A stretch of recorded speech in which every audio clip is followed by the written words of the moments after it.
Hey tea heads, this is Don from Mei Leaf. Welcome to the concluding episode of our white tea trip extravaganza. If you missed our first episode, then go check it out where I tell you everything that you need to know about Chinese white tea. I'll put a link in the description below. But if you're all caught up, then let's return to Zhenghe in Fujian province, where we're on our last couple of days of white tea sourcing, and the pressure's on to find some spectacular white tea.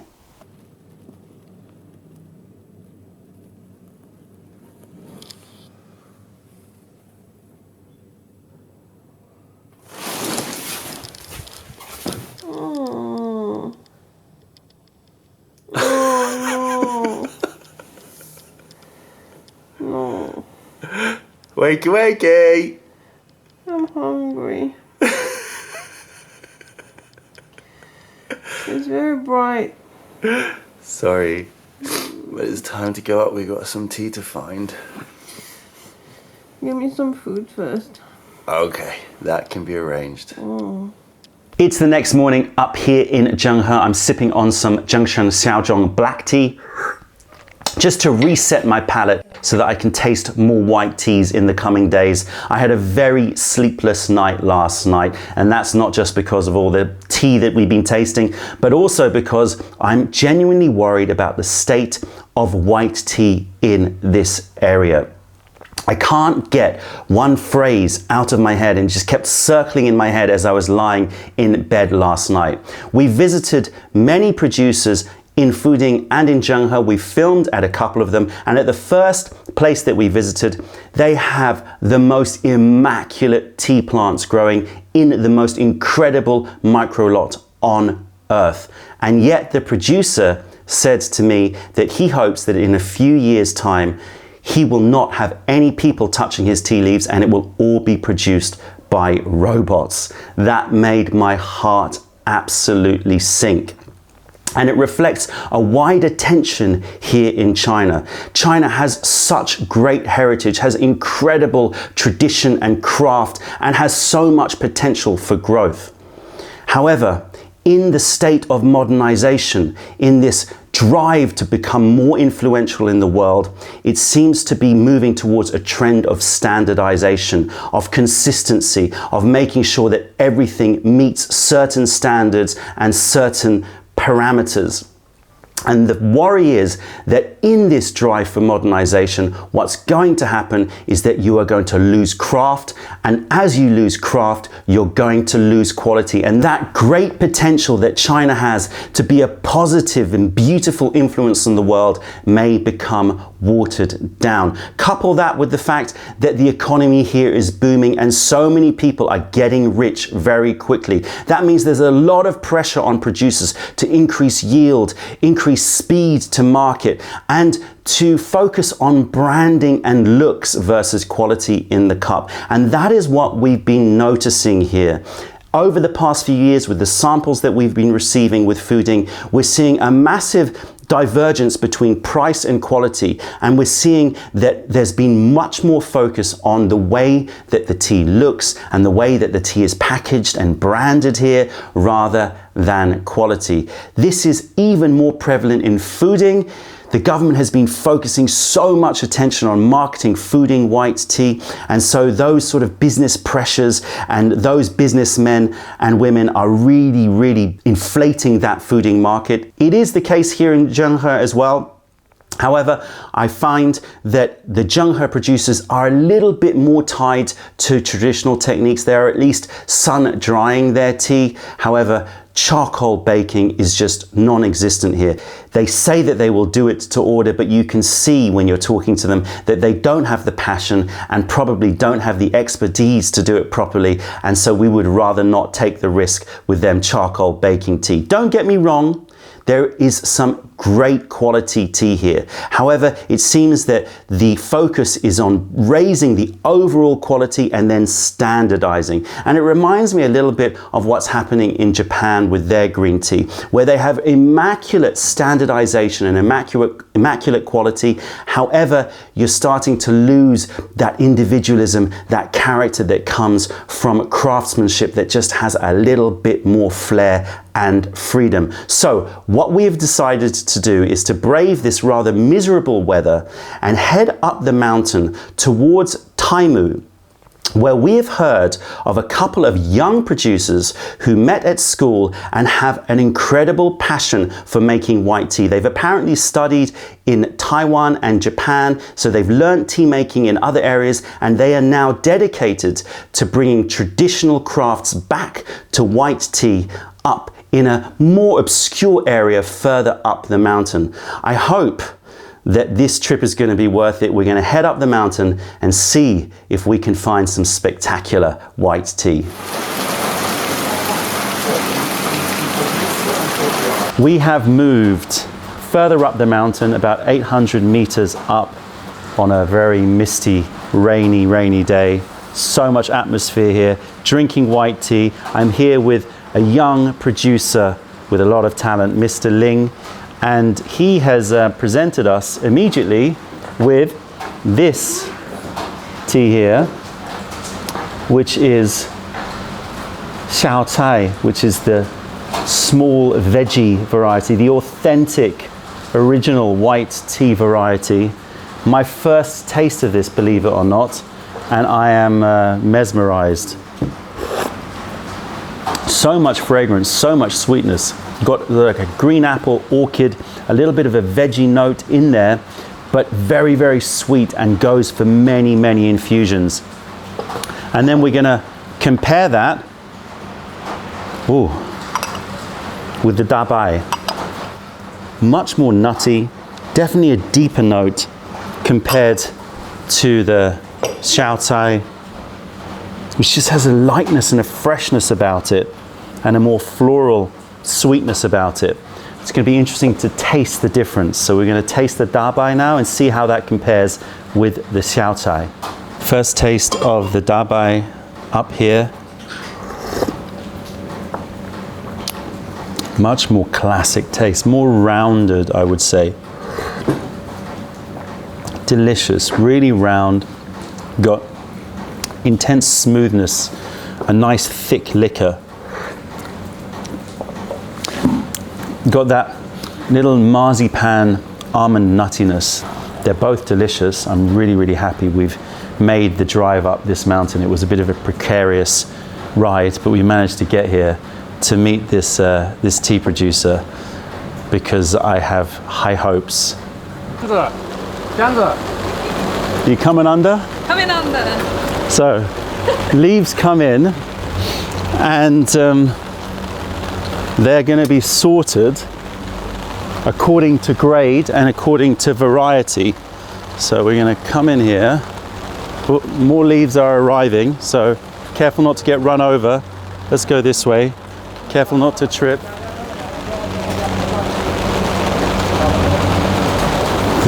This umbrella is ridiculous.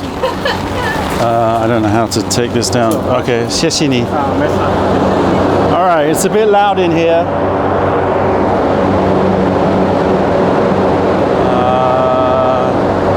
Hold on one sec. Let's see if we can turn the sound down. We are going to go through the processing for white tea at this facility, and I'm going to tell you, the smile on my face shows you it's very different over here. Right, first of all, leaves come in. They're coming in right now. They're coming in all the time. Look at these pickings here. Let me quickly show you a couple of baskets of leaves. This is dabai, and this one here is the xiao cai. So this is the smaller one, and this is the larger one.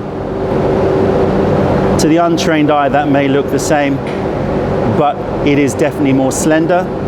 So this is the small leaf variety. This is dabai. They sort them out, I have to say. The pickings look insanely good. Really, really lovely pickings. They're calling this a mudan. Look at that thick bud with one leaf. Super high grade picking mudan. Amazing. So what happens next? Well, they say if the weather is good, then they will put it under the sun. Hallelujah. Because they believe that the sun changes the chemical components and improves flavor. Obviously, it's dependent on the weather, but they say if it is possible, they will put it under the sun. Then what they'll do is they'll lay it out.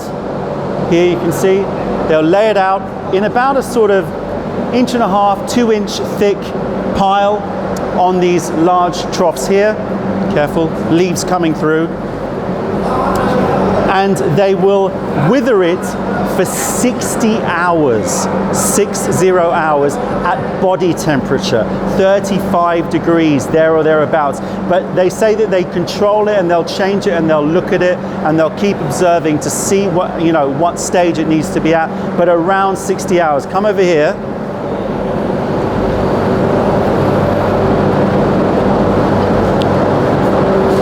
This trough here has been withering for 18 hours. Can you get a shot of the leaves here? So this is 18-hour wither. This is 40-hour. You can see the color difference. So this is the key here with white tea. You want the wither time to be exactly right to get the right level of oxidation, the right level of flavor development in the leaves. Much, much greener and much more wet to the touch.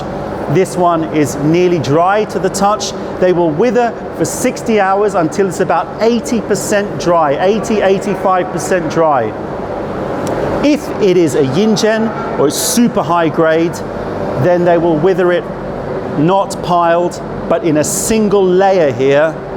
Single layer, very, very expensive, very, very high grade. This is their yinzhen, which they're withering, so they will make sure that they do it in a single layer. With their high quality mudans, they'll pile it about 1.5 to 2 inches thick. All right, some people might say that that's now ready to dry. Not these people. They say that then it needs to go for storage. We're gonna have a little walk through the rain here. See if you can follow me.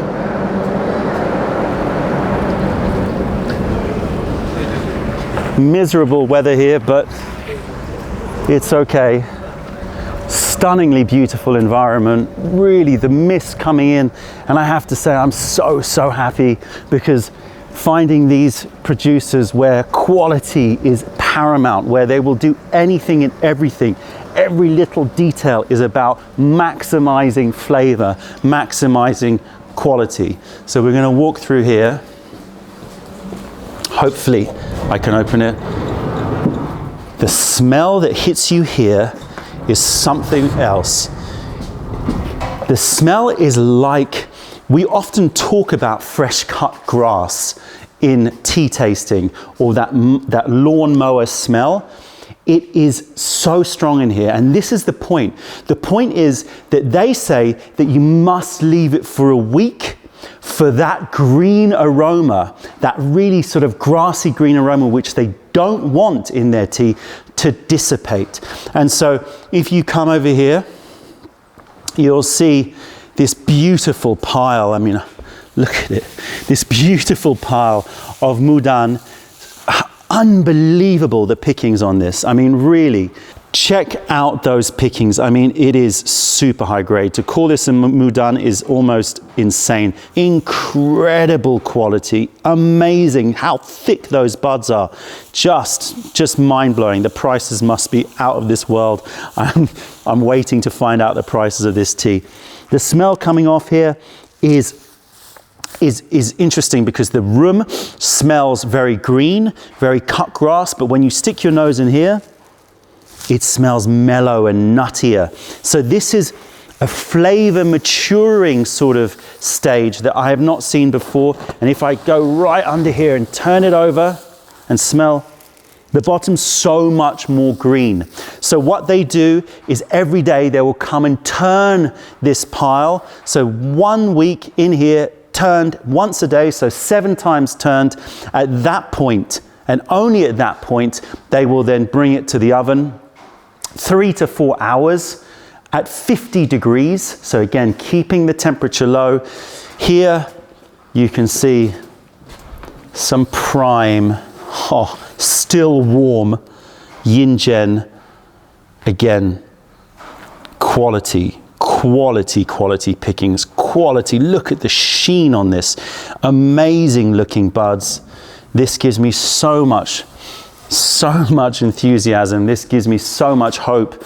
It's really, really beautiful to see such level of detail. Now, at this point, they will sell the tea. They're happy to sell the tea. However, they prefer it if you then charcoal roast the tea to lock in the flavor, change the nature of the tea from cooling to warming, and just bring out more of the nuttiness, more of those mellow notes, make it more suitable for aging, and take the texture up a whole other level to that sticky, syrupy texture. Incredible facility, amazing people. We've just been sitting for hours talking tea with them, and it's incredible the passion and desire that they have for producing the highest quality white tea possible. We're going to have to talk price, obviously. Wow, that's a lot. Wow, that's a lot of tea. Next up, in our super luxury white tea tasting, Mr. Ling has brought out some charcoal roasted Dahao variety Yinzhen that is from last year. So interestingly, what Mr. Ling says is if he's going to charcoal roast, he won't charcoal roast until June or July. So he'll process the tea, make sure it's very dry, seal it in double sealings so that it doesn't lose any of its fragrance, keep it super, super dry, and then June, July time, that's when the charcoal roast will happen. And he'll put a layer of ash, he'll put a layer of coals, another layer of ash, and then a little thin cloth, and then the tea on top. And he will charcoal roast at very low temperature, 35 to 40 degrees, for about 6 to 7 hours. So it's not about bringing out color or a dark roast. And if you look at the tea, actually it looks very similar to unroasted tea. But it's all about locking in that fragrance, locking in that flavor. And he says it makes the tea much more suited for aging, which I know is something that a lot of you people out there are very interested in. Oh, you can smell a big difference. Yeah, big difference. You can smell the charcoal roast? You can't smell the chocolate, it just feels warmer. The smell is much warmer. It's more like almost like a little bit like roasted, like hazelnut nougat. You know nougat? Nougat, what is Nougat is like a sweet candy, and hazelnuts. Hazelnut, I know. Yeah, smell that. Oh, that sounds exciting. Right, it's that kind of smell. I can tell. But Yeah. I have no idea. It's warmer and rounder and more It's different. comforting. Have a taste. No, Yeah. have a smell. Oh wow, it smells so good. It smells so nutty. I think that is what you were looking for. That kind So of nougat. Nougat, isn't it? It's I don't know if you have it in China, nougat, but it's a flower of some kind. Like it's stunning. wow, it's so amazing. I like that one. Super. Let's just show the camera the. 我们这个茶基本上备完都不够卖，就是很早就结 It's 束了。 usually out of stock. It's usually out of stock. Yeah, it's out of stock. 客户指定了，你才去看备的，还 Oh, it 是怎么 smells so 没 good. 有是客户订完这个茶没有问 smells 题 so 的，他放在这里，他如果说要 The color is a little bit darker. Oh, where's my Yeah, cup? it is. 还是很鲜活，颜色会比新茶再沉一点， It's like darker. 沉有点淡淡的金。 So I've got a mouthful of the dabai, fresh, a little bit nutty. 这个是就前面的， Now we're having the Dahao charcoal roasted. 谢谢。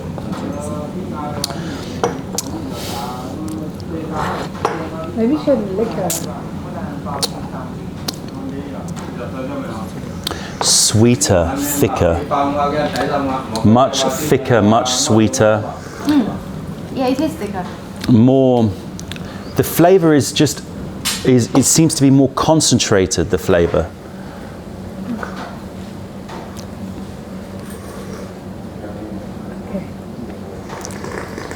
会不会很黏？ The flavor feels more concentrated, just thicker, more syrupy, more locked in, less ethereal, less sort of escaping the aroma. Mr.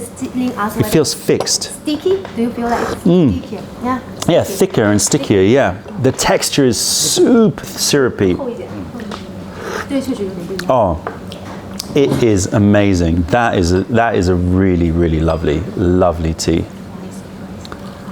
Have you tried this? No. I'll come and try. You need to try this. Should I turn it off then? Leave it on. You sit next to me. 这个是新的吗？是这个吗？不是，应该不是换的。 It's okay. Have the yeah, try this. Have the thickness. It's nuts, isn't it? Wow. It tastes of nuts, and it is nuts. Yeah. Yeah, very good. Yeah, it's hazelnut and nougat put together. But the texture is Very thick. It's very thick and syrupy. 感觉就是比较厚，它就厚的这个词。 Yeah, I feel like I'm having like a white tea 就 syrup. 像 yeah. It feels like they've 姜 added 去煮的那种汤。 sugar It's into thickener. it. Yeah. Not and it is sweet, but not. But just that texture. 喝进去 It 又 feels 很舒服 sticky and 因为 Yeah. 它就已喉咙经这个已经沉掉了，I really 汤 like 备过， this. 所以它不会有那种刺激感。 wow. So you feel comfortable really when you It's so comfortable. swallow it down the throat. Yeah, it feels so comfortable. And Miss Ling was saying that when you charcoal roast it, then you change the nature of white tea. So white tea in itself is quite cooling. And sometimes if you drink a lot of white tea, you can feel it's a little bit, you get a bit shivery, it's a bit too Yeah. cooling. Whereas Miss Ling was saying when you charcoal roast it, it switches up the nature and makes it something that is much more warming and therefore something you can consume a little bit more readily without worrying too much about getting those shivers. So it's going to have that warming note, apparently good for women who are yin in nature and therefore add that fire, add that yang energy to the tea. It says it's like that when you cook, when you prepare soup and you prepare it with the rice milk. Is that somewhere that rice yeah. milk? Yeah. Because smoother. Yeah. Yeah. No, it's so smooth. It feels so good when you swallow. Yeah. It's around this area. And so the flavor compared to dansongs and stuff is still subtle, but the I now can but feel the difference. Now I feel like I like white tea. Yeah, you understand. You understand I that understand the your subtlety is what makes it subtler. beautiful. Yeah, Yes. but it makes it beautiful when you find the perfect balance where you get thick In and danso, it's more like strong one, so Yeah. it's like energetic. You feel Yeah, that yeah, kind yeah, of power. yeah, But here in white teas, now I feel the beauty of white teas. oh, that is such a lovely tea. That's delicious. And that is just 1 year from last year. I know. Imagine a charcoal roasted yin gen aged. 5 years. Oh, Oh my gosh. I sense a collection starting. Yeah. Sense a very expensive collection starting. That's the connection. It's nice to have that. Delicious. That one. Yeah, it's nice Yeah. to have. I love to have one too. So, move away from fooding, from that very, very concentrated area of hype and marketing, move up the mountain, and you start to find the artistry a little bit more intact. After the past few days tasting good teas, great teas, but nothing that really blew our minds in Fuding and Zhenghe, I was fearing that we were going to leave this area of Fujian without finding any new producers and without coming back with any unbelievable teas. Thankfully, we made the decision to brave this pretty nasty weather, drive up this mountain to find these two producers. We came to this area looking for craft and dedication, and we found even more up here. We found artistry. We found two people that are so passionate, that are infatuated with getting the absolute best out of these leaves. And using all of the knowledge that they've gained here and on their travels, they are crafting some unbelievable teas. We had to purchase some, even though they are more expensive than the teas that we tasted, even in Fuding and in Zhenghe. But I don't mind paying that price when I see this level of dedication and we can taste it in the cup. Most of their teas are sold on pre-order. They have a small amount of their Silver Needle of this year still available. We've purchased it and they're going to be charcoal roasting it for us in June or July, and then it'll be hitting the Mei Leaf collection. I'm so happy to have found these people. I hope that this is the beginning of a wonderful relationship with these two young producers. I can breathe a sigh of relief, and we can head back down to the mountain, and I can sleep a bit easier tonight.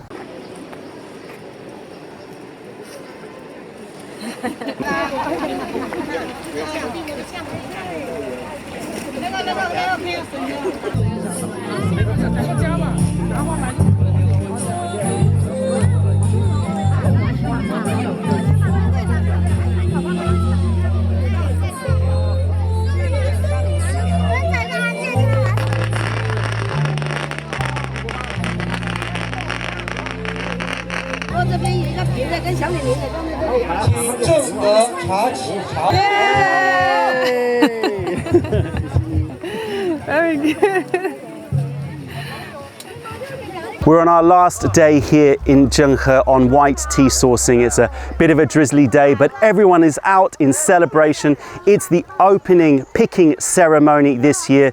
Beautiful scenes, colorful scenes. Everyone is happy. The tea is flushing beautifully here, and business is thriving. As a tea lover and a tea seller, I am always super happy when I can see that the tea business is growing and everyone is making a good living from tea. However, there are a couple of caveats. My first concern here is the price has exploded for white tea in recent years. That may mean that a bubble starts to develop as more and more people get into this tea, spend more and more money. I fear that the price of the tea is not going to match the experience in the cup for some of these teas from this area. The other issue is, as demand increases, there is more pressure on the producers to increase yield, increase speed, increase consistency, which is a good thing, but focus mainly on the looks of the tea and the branding of the tea rather than focusing on the quality. And as we have seen by visiting this area, plus the tasting of samples in recent years, I have found that teas from this area of Zhenghe and Fujian look incredible, have amazing consistency, but some of the traditional techniques are being lost, and we're noticing that in the flavor. I have to say that it comes down to demand. You tea heads out there need to put a little bit of pressure to make sure that these old traditional techniques don't get lost. The great thing about the growing white tea market is now white tea is being produced in many provinces in China and all around the world, and I'm always excited to see how these regional differences affect the flavor of the tea. However, we will always continue to return to the historical source of white tea here in Zhenghe and Fujian area, because when they get it right, this little corner of the world will produce the finest white teas on earth. That's it, tea heads. Check out our other videos. Fire over any questions, comments, or video ideas. Taste our teas wherever you are in the world by browsing our website or visiting our tea house in London. Other than that, I'm Don from Mei Leaf. Thank you for being a part of the revelation of true tea. Stay away from those tea bags, keep drinking the good stuff, and spread the word, because nobody deserves bad tea. Bye.